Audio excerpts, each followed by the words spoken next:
안녕하세요. 수원회생파산 본피스 차대 이보미 변호사입니다. 개인회생 신청하고 나서 법원에서 서류가 하나 날아옵니다.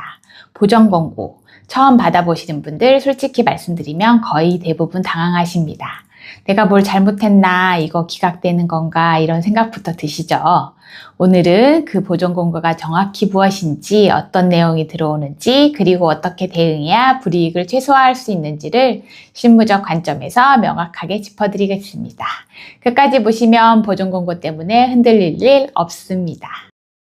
개인회생을 신청하면 법원은 그냥 통과시켜주지 않습니다. 회생위원이라는 분이 채무자의 서류를 전부 검토하고 이 사람 개시결정을 내려도 되는가를 판단합니다.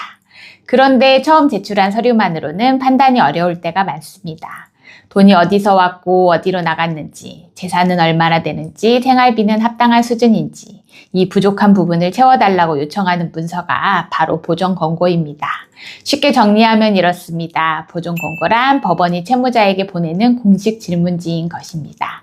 여기에 성실하고 정확하게 답변하면 개시결정으로 나아가고, 답변이 부실하거나 기한을 넘기면 기각이 될 수 있습니다. 무섭게 들리실 수 있지만 내용을 알고 나면 충분히 준비 가능합니다.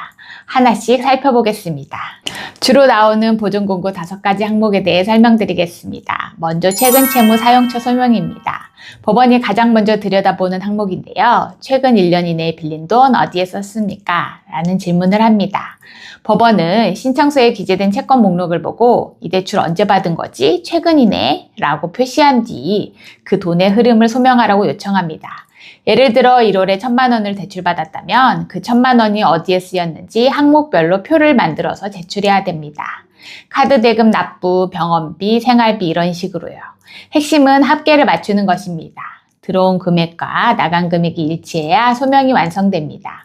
소명하지 못한 금액 또는 도박, 유흥, 명품구입, 지인 편파 변제 등으로 쓴 돈은 청산가치에 반영되어 변제금이 높아지는 불이익을 받습니다. 두 번째는 계좌 내역입니다. 보유하고 있는 모든 은행 계좌, 증권사 계좌의 내역을 제출하고 최근 1년 동안 일회 입출금 금액이 100만 원 이상인 거래에 대해 사용 목적을 소명해야 합니다. 법원에 따라 50만 원, 30만 원 기준으로 요구하는 경우도 있습니다. 실무적으로 보면 월급 수령이나 카드 대금 납부처럼 흐름이 명확한 거래가 대부분입니다. 통장 거래 내역서를 엑셀로 다운받아 정리하면 생각보다 어렵지 않습니다. 문제가 되는 경우는 출금은 됐는데 어디에 쓴지 기억이 없는 경우 또는 가족 지인에게 이체한 금액이 있는 경우입니다.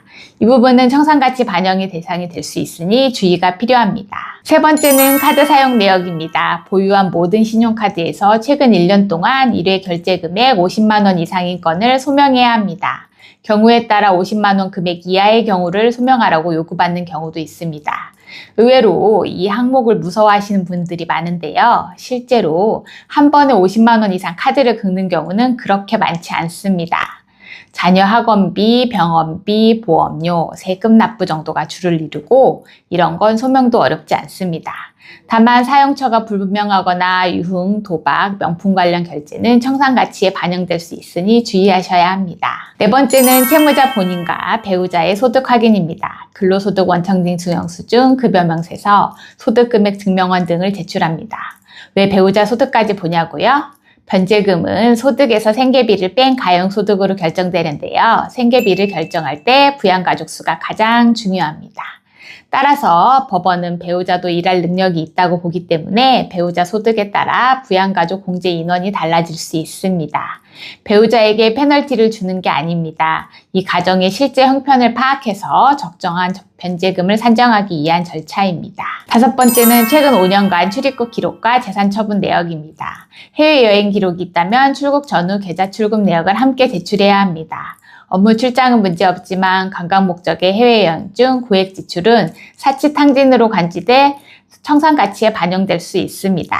재산 처분 내역은 예를 들어 자동차가 있었다가 지금은 없다면 그 차를 팔고 받은 돈을 어디에 썼는지 소명해야 한다는 뜻입니다. 지방세무별 과세증명서를 보면 자동차세 납부 이력이 나오기 때문에 법원은 이걸 통해서 과거 재산 현황을 파악합니다. 보존공고에서 자꾸 나오는 말이 있습니다. 청산가치에 반영한다라는 것입니다. 청산가치란 쉽게 말해 채무자의 현재 재산 총합입니다.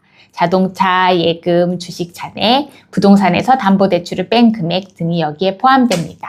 법원은 채무자가 청산가치 이상은 반드시 변제해야 한다는 청산가치 보장 원칙을 적용합니다. 그런데 여기서 중요한 부분이 있습니다. 재산뿐 아니라 사치, 탕진, 도박 등으로 날린 금액, 편파 변제한 금액도 청산가치에 포함됩니다. 예를 들어 남은 재산이 2천만 원이고 불분명한 지출이 2천만 원이라면 청산가치는 4천만 원 기준이 되고 36개월 변제 기준으로 약 111만 원 이상을 변제해야 합니다. 반대로 말하면 사용처를 성실하게 소명할수록 청산가치가 낮아지고 변제금도 낮아질 수 있다는 뜻입니다. 보존공고에 성실히 답변해야 하는 이유가 바로 여기에 있습니다. 보존공고, 어떻게 대응하는 것이 좋을지 실무 관점에서 정리해드리겠습니다. 첫째, 기한을 반드시 지키세요. 일반적으로 송달 후 14일 이내 제출이 원칙입니다. 법원에 따라 7일, 20일, 60일까지 다양하게 주어집니다. 기한 내 제출이 어렵다면 기간 연장 신청이 가능합니다. 단, 반복 연장 끝에도 미제출 시 기각될 수 있습니다. 둘째, 소명 가능한 거래는 최대한 명확하게 작성하세요. 계좌 이체 내역, 카드 사용 내역, 영수증 등 증빙 자료를 함께 첨부하면 신뢰도가 높아집니다. 셋째, 기억이 나지 않는 거래는 억지로 꾸미지 마세요. 기억이 나지 않습니다 라고 솔직하게 기재하는 것이 오히려 낫습니다. 사실과 다른 내용을 기재하면 향후 더 큰 문제가 될 수 있습니다.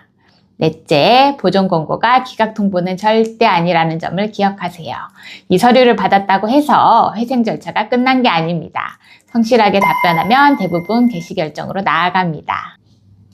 혹시라도 보존기한을 넘겨 기각결정을 받으셨다면 기각결정 송달일로부터 7일 이내에 즉시항고를 제출할 수 있습니다. 단, 즉시항고를 낸다고 자동으로 해결되진 않습니다. 기각사유가 됐던 보정 항목을 함께 소명해서 제출해야 합니다. 그리고 기각이 확정되면 금지명령 효력도 함께 소멸됩니다. 채권자들의 추심 연락이 다시 시작될 수 있다는 의미입니다. 그래서 보존기한 관리는 절차 전체에서 가장 중요한 부분 중 하나입니다. 정리해드리겠습니다. 보존공고는 법원이 채무자를 심사하기 위해 보내는 공식 질문지입니다. 두려워할 서류가 아니라 준비해야 할 서류입니다.